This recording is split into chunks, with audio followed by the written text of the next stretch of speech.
Hey guys, welcome back to my blog and welcome back to my channel. তো আজকে অনেকদিন বাদে আবার ব্লগ শুরু করছি।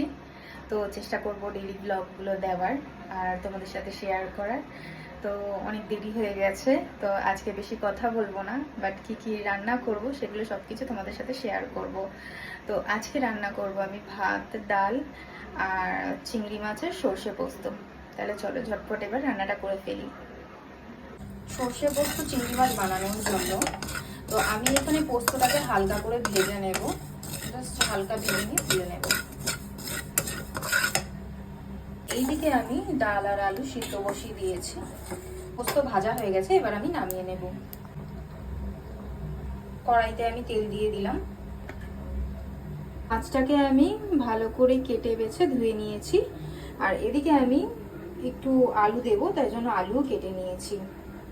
এবার আমি আলুটা ভেজে নেব। কড়াইতে আমি সামান্য পরিমাণে নুন দিয়ে দিয়েছিলাম আর হলুদও দিয়ে দিয়েছিলাম, তারপরে আমি আলুটা দিয়ে দিয়েছি। এবার আলুটা ভাজা হয়ে গেলে তুলে নেব। আলুটা ভাজা হতে হতে আমি মশলাগুলো পেস্ট করে নেব। এখানে আমি নিয়েছি সামান্য পরিমাণে পোস্ত, লঙ্কা আর টমেটো দিয়েছি, সামান্য পরিমাণে সর্ষেটা আমি একদম অল্পই দিয়েছি। এবার আমি মশলাগুলো পেস্ট করে নেব। আলুটা লাল লাল করে ভাজা হয়ে গেছে, এবার আমি তুলে নেব আলুটা। এইবার আমি মাছটা দিয়ে দেব, ভেজে নেব হালকা করে।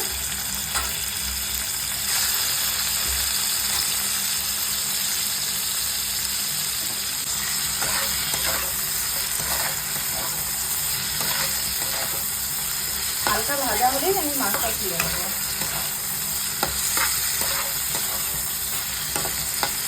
এদিকে আমার মশলাও পেস্ট করা হয়ে গেছে, মাছ ভাজা হয়ে গেছে। এবার আমি মাছটাকে তুলে নেব।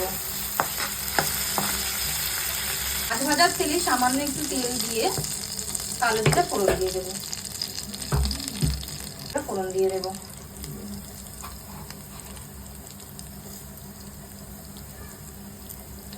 মশলাটাও দিয়ে দেবো।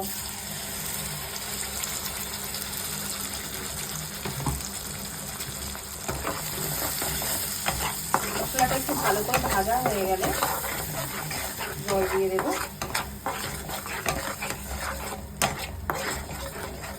সামান্য পরিমাণে হলুদের গুঁড়ো দিয়ে দেবো, সামান্য পরিমাণে জিরের গুঁড়ো, সামান্য পরিমাণে লবণ,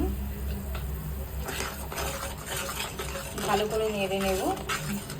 মাছ হতে হতে এদিকে আমার ডাল আর আলু সিদ্ধ হয়ে গেছে। এবার আমি ভাতটা বসিয়ে নেব। মশলাটা হালকা শুকিয়ে এসেছে, মানে কষে এসেছে। এবার আমি আলুটা দিয়ে ভালো করে কষাবো। এদিকে আমি ভাতটাও বসিয়ে দিয়েছি। আলুটা দিয়ে কষানো হয়ে গেছে, এবার আমি মাছগুলো দিয়ে দেবো। মাছগুলো দিয়ে ভালো করে কষিয়ে নেব।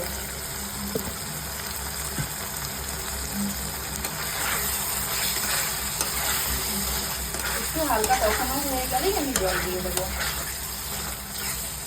সামান্য পরিমাণে জল দিয়ে দেবো।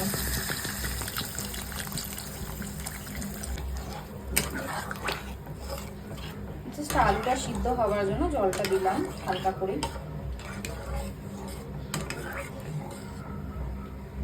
মাছ রান্না হয়ে গেছে, এবার আমি ধনেপাতাটা ছড়িয়ে দেবো ওপর থেকে।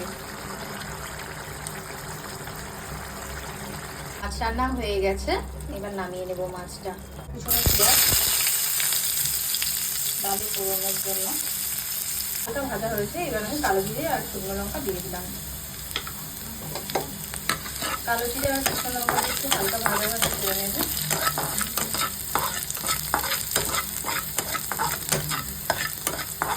এবার আমি ডালটা দিয়ে দেবো।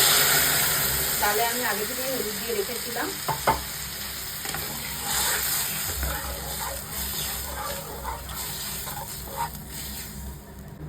ডাল ফোড়ন দেওয়ার আগে আমি একটু পেঁয়াজ ভাজা তুলে রেখেছিলাম আলু মাখার জন্য, আর এদিকে আমি এই শুকনো লঙ্কাটা ভেজে রেখেছিলাম। এবার আমি আলুটা মেখে নেব।